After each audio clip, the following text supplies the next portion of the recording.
I checked into the Elmhurst Hotel and found my room dirty with stains on the carpet. The bathroom had hair on the tiles and smelled like old cigarettes. I discovered bed bugs and my skin was covered in bites. When I asked for help, the staff pretended not to understand me. I requested a refund for my second night, but the money was never returned. The elevator was broken and the whole place felt sad and forgotten.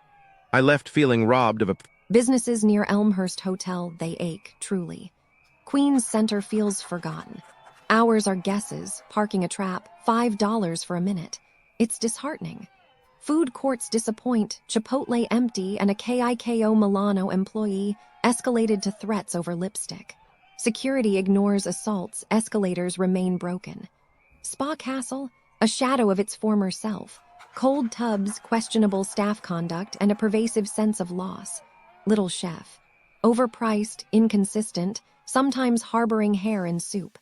A sad tale of potential, squandered. It whispers of faded promises, a place where even a simple coffee feels like a risk. What else is hidden beneath the surface?